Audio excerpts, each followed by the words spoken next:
दोस्तों, स्वागत है आपका एक नए क्लास में। धुआंधार आपके लिए वीडियोस आ रही हैं। डिस्क्रिप्शन में हमने पूरी प्लेलिस्ट दे दी है, हिंदी लपेट के रख दी है। 2 दिन के अंदर हम लोगों ने, बच्चे कह रहे थे कि सर निबंध पर वीडियो लेके आइए। लीजिए सर, लेके आ गए हैं। 9 नंबर आपके क्लियर हो जाएंगे, लेकिन आपको 2-3 बातें ख्याल में रखनी है। प्रॉपर डिटेल करने वाले हैं, कौन कौन से निबंध और इंपॉर्टेंट हो सकते हैं वो भी बताने वाले हैं। ध्यान से सुनिएगा भाई, ठीक है। सबसे पहला जो पॉइंट है वो ये है कि आपको ये ध्यान रखना है कि लास्ट तक पहुंचते पहुंचते कि ऐसा ना हो टाइम ही ना रह जाए। बच्चे क्या करते, पेपर करते रह रहे, मस्त लिख लेंगे निबंध, आखिरी में 10 मिनट रहेगा, भीख मांग गए। मेक श्योर ये निश्चित करिए कम से कम आपके पास 20 से 25 मिनट बचे होने, ये कम से कम है। इससे ज्यादा टाइम है ठीक है, लेकिन कम से कम 20-25 मिनट, क्योंकि आखिरी में प्रेशर होता है, सारी चीजें होती हैं। कम से कम आधा घंटा आप बचाएं निबंध के लिए, और अच्छे से सारी चीजें करके उसके बाद कॉपी वगैरह अपनी चेक करके, तो आधा घंटा आखिरी में बचे निबंध होते बचते बचते सर, ठीक है। इतना आप चलें, पहला पॉइंट। तो टाइम एक आप ध्यान रखें। दूसरी बात यह है, आपको छोटी छोटी चीजों पर फोकस करना पड़ेगा। जैसे 9 नंबर में आया, तो 9 नंबर का मतलब क्या होता है। जैसे हमने बढ़िया करके एक हेडिंग डाली, आजादी का अमृत महोत्सव। अब यहां देखिए, यहां पे 75 बना दिया। अगर आपको लगता है टाइम आपके पास है, आप में काबिल पंक्ति आप बना सकते हो तो बनाओ, कोई टेंशन नहीं है। आपको लगता है नहीं बना पाएंगे, मेरी औकात नहीं है, कोई बात नहीं, इतना तो बना सकते थे। या इस तरीके से कोई और, कोई झंडा, कुछ भी इस तरीके की चीज अगर आप बना सकते हैं तो दिखाइए, क्योंकि जो दिखता है वही बिकता है। ये बात याद रखो। मान लिया कोरोना पे आ गया, लो कोरोना बना दिया ऐसे करके, मतलब हमारी तो अच्छी आर्ट नहीं है बनावट, लेकिन आप तो बना सकते हो ना। क्या बोलते हैं, स्वच्छ भारत अभियान आ गया, गांधी जी का चश्मा बना दिया। यार अगर टाइम है, तुम्हें लगता है हम बना सकते हैं, तो ये छोटी छोटी चीजें आपको अलग दिखाएंगी। करेंगे सब, कहते नहीं है पहुंचने की जल्दी सबको है, लेकिन पहुंचते सब लेट है। तो आप कितना अच्छा करोगे वो मैटर है, ठीक है। उसके सबसे पहले दोस्त आपको लिखनी है प्रस्तावना। प्रस्तावना को इस तरीके से लिखो, प्रस्तावना में ही उसके बारे में नहीं छापना शुरू कर दिया। आर्टिकल है, निबंध है, उसके 3 हिस्से होते हैं, हमने हमेशा आपको बताया। पहला हिस्सा क्या होता है, पहला हिस्सा होता है प्रस्तावना। प्रस्तावना बोले तो इंट्रोडक्शन। दूसरा हिस्सा होता है body of the content. Body of the content मतलब उसके बारे में, उसके उसके बारे का मतलब क्या होगा, उसके एडवांटेज क्या है, डिसएडवांटेज क्या है, प्रकार क्या है। मान लिया प्रदूषण पे लिख रहे हो, तो ये सब बॉडी ऑफ द कंटेंट में, वायु प्रदूषण, ध्वनि प्रदूषण, मृदा प्रदूषण, जय प्रदूषण, भू प्रदूषण, ये सब उसमें। और आखिरी में होता है कंक्लूजन, यानी निष्कर्ष, या फिर उपसंहार बोल देते हैं हम लोग। उसी 3 हिस्सों में हमेशा लिखा जाता है। तो मेक श्योर हमेशा जो प्रस्तावना है वो आपकी अच्छी से अच्छी दिखनी चाहिए, यानी उसके बारे में जानकारी मिल जाए व्यक्ति को, ये है क्या। प्रस्तावना का मतलब क्या है यार, प्रस्तावना का मतलब लोगों को समझ में आ जाए ये है क्या अमृत महोत्सव। तो सोने की चिड़िया कहा जाना वाला हमारा जो देश है वो 200 वर्षों तक अंग्रेजों की हुकूमत में रहा। इन गुलामों की जंजीरों को तोड़ने में भारतवासियों को कड़ा संघर्ष करना पड़ा। 15 अगस्त 1947 ईस्वी के दिन हमारा देश भारत अंग्रेजों की गुलामी से आजाद हो गया। इतनी मुश्किलों और बलिदानों से मिली हुई आजादी को हम भारतवासी प्रत्येक 15 अगस्त के दिन जश्न के रूप में मनाते हैं। चूंकि हमारे देश भारत को स्वतंत्र हुए 75 साल पूरे हो चुके हैं, इस खुशी में पूरा देश आजादी का अमृत महोत्सव मना रहा है।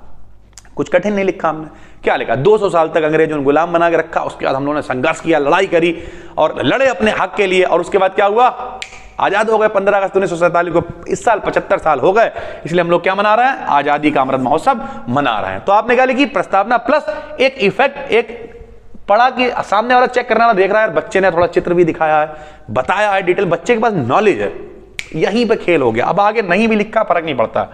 उसके बाद आजादी के अमृत महोत्सव की शुरुआत कैसे हुई, अब आपको ये समझना है। तो आपने क्या लिखा, इस महोत्सव की शुरुआत भारत की स्वतंत्रता के 75 वर्ष पूर्व होने के उपलक्ष्य में प्रधानमंत्री मोदी जी ने गुजरात के साबरमती आश्रम में 12 मार्च 2021 को दांडी यात्रा के आयोजन के रूप में की। प्रथम अमृत महोत्सव 15 अगस्त 2021 को मनाया गया। आजादी का यह जश्न हम सबको मिलकर मनाना होगा, जन जन की भागीदारी से आत्मनिर्भर भारत बनाना होगा। अब हमने देखिए करा क्या, 1 मिनट रुक जाओ। पहला तो हमने चित्र यूज किया, दूसरा हमने हेडिंग्स यूज कर रहे हैं, और तीसरा बीच में देखिए हमने कोटेशन यूज करी है। कोटेशन यूज करने का मतलब क्या है, आजादी का यह जश्न हम सबको मनाना होगा, जन जन को मिलकर आत्म भारत निर्भर बनाना हो, आत्मनिर्भर भारत बनाना होगा। देखिए शायरी बन गई। तो बीच बीच में कोटेशन यूज कर रहा है। इससे होता क्या, देखिए ऊपर की लाइन फ्री है, नीचे की फ्री, प्लस बीच में लिखा हुआ, ये अच्छा लग रहा है, ठीक है।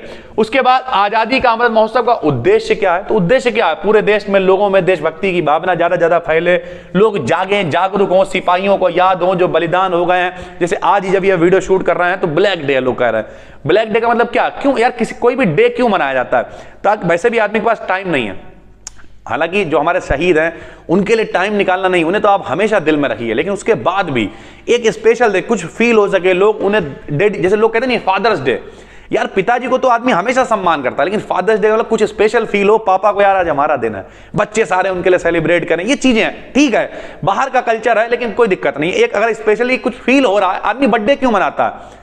ज्ञान देने लगेंगे लोग कि जो है वो मर रहे हैं, दिन कम हो गया, अबे यार कम से कम इसी बहाने वो दिन कम हुआ, लेकिन एक स्पेशल उससे फील तो हो रहा है, कुछ उसे लग रहा है अरे आज मेरा दिन है यार, हर आदमी मेरी तरफ फोकस कर रहा है, कतई बड़े आदमी भी है लोग उससे भी अरे भाई हैप्पी बर्थडे यार, ये चीजें स्पेशल फील कराने के लिए दिन होते हैं भाई। तो इस वजह से सिपाही लोग हैं, राष्ट्रीय ध्वज तिरंगा, हर हर गंगा, हर घर तिरंगा, हर हर गंगे बता रहे, हर घर तिरंगा लगाने को बढ़ावा दिया गया। आपने देखा इस बार, पहले क्या होता था, पहले नियम होते थे रात में तिरंगा, लेकिन नहीं, नियम को चेंज किया गया, सारी चीजें हुई, लोग घरों पर तिरंगा लगा रहे गर्व से, हमारे घर पे भी झंडा लगा, वो ये सारे फैक्टर्स हैं भाई। हर घर तिरंगा अभियान, इसी में हमने लिख दिया कि 75वें वर्ष को चिन्हित करने के लिए, इसे सफल बनाने के लिए क्या किया गया, हर घर तिरंगा। ये पीडीएफ आपको मिल जाएगी टेलीग्राम पे, वहां देखिए। इस तरीके से हेडिंग वाइज आप लिखेंगे। यहां लिख दिया आजादी का अमृत महोत्सव हम सबको मिलकर मनाना है और जन जन की भागीदारी से अभियान को सफल बनाना है। अब जो कुछ कॉपी से थोड़ी है यार, अपने आप ही बना दिया, अमृत महोत्सव को सफल बनाना है, भारत को आगे ले जाना है, शायरी बना लो, अन्ना खा रहे हैं गन्ना, लो बन गई शायरी। कितना टाइम लगता है?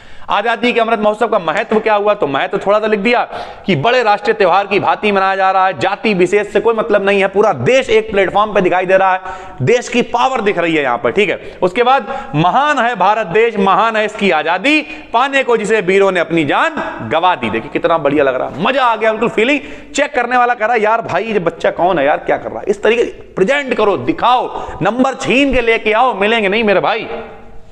आजादी के अमृत महोत्सव की थीम क्या है? 5 थीम है, स्वतंत्रता संग्राम, विचार 75, संकल्प 75, एक्शन 75, उपलब्धियां 75। उसके बाद अमृत महोत्सव यात्रा क्या है, पूरी यात्रा लिख दी किस तरीके से यात्रा, सारी चीजें।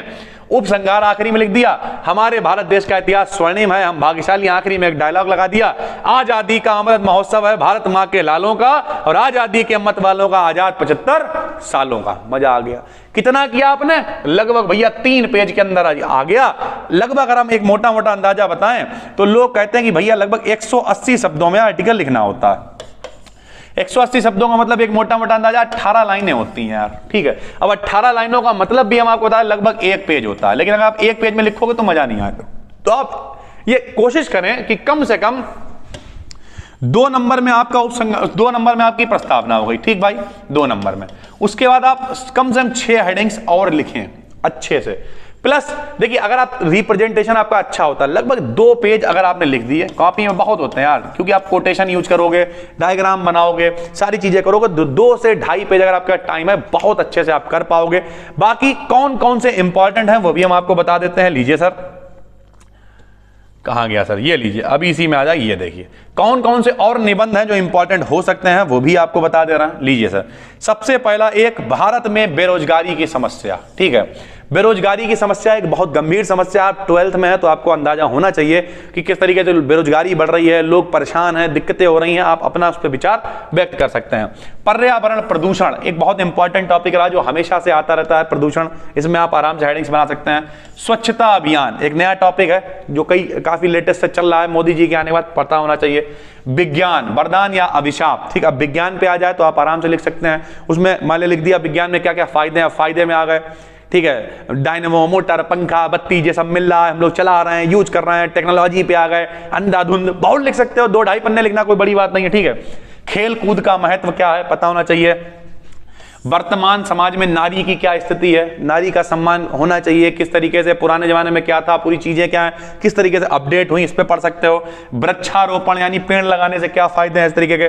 बढ़ती आबादी विकास में जनसंख्या से रिलेटेड है, ठीक है। महंगाई एक हो गया, ठीक है। प्लस कुछ कोटेशन यूज करिए, जैसे पॉकेट में पीड़ा भरी कौन सुने फरियाद, पॉकेट में पीड़ा भरी मतलब जेब पे बड़ा लोड पड़ रहा है, खाना खाने तक की दिक्कत हो रही, कौन सुने फरियाद, और कौन सुने फरियाद, ये महंगाई देखकर बेदिन आते याद, बेदिन आते याद, जेब में पैसे रखकर लाते थे बाजार से सौदा थैले भरकर, जेब में पैसा लेके जाते थे, झोला भर के लेके आते थे। धक्का मारा युग ने मुद्रा की क्रेडिट ने, और जेब में भैया है सौदा और क्या बोले सर जी, गड़बड़ कर दिया आपने, नहीं, धक्का मारा युग ने मुद्रा की क्रेडिट ने और थैले में रुपए हैं, सौदा है पॉकेट में। अब थैले में आदमी रुपए लेके जाता है और पॉकेट में लेके आता है चीजें। यानी देखिए, आप 2 लाख रुपए लेके जाओ, अगर 10-10 के 20-20 के आईफोन लेके चले आओ 2 मिनट में, तो महंगाई बढ़ रही है। इस तरीके के कोटेशंस यूज कर सकते हो, सारी चीजें लिख सकते हो, तभी आप एक बेहतरीन नंबर ले पाओगे। कोटेशंस लिखिए, अच्छे से हेडिंग्स बनाइए, ज्यादा बड़ा नहीं, 10 पेज का लिख दिया निबंध, क्या होगा यार उससे। उम्मीद करता हूं आपकी समझ में आ गया होगा। ये पीडीएफ आपको मिल जाएगी टेलीग्राम पर। और निबंध कौन सा पढ़ने का कोई मतलब नहीं है, हमेशा 5-6-7 निबंध आएंगे, उसमें कौन सा आपको अट्रैक्ट करता, आपको लगता है ये हम कर सकते हैं, बस जिसके बारे में हमें ज्यादा जानकारी, उसी को आप सेलेक्ट कर लीजिए और उसी के बारे में लिखिए। ये पीडीएफ आपको मिल जाएगी टेलीग्राम, BD Kid In, जाके 12 सर्च कर लीजिए, BD Kid In 12। फिर मिलते हैं, तब तक के लिए धन्यवाद।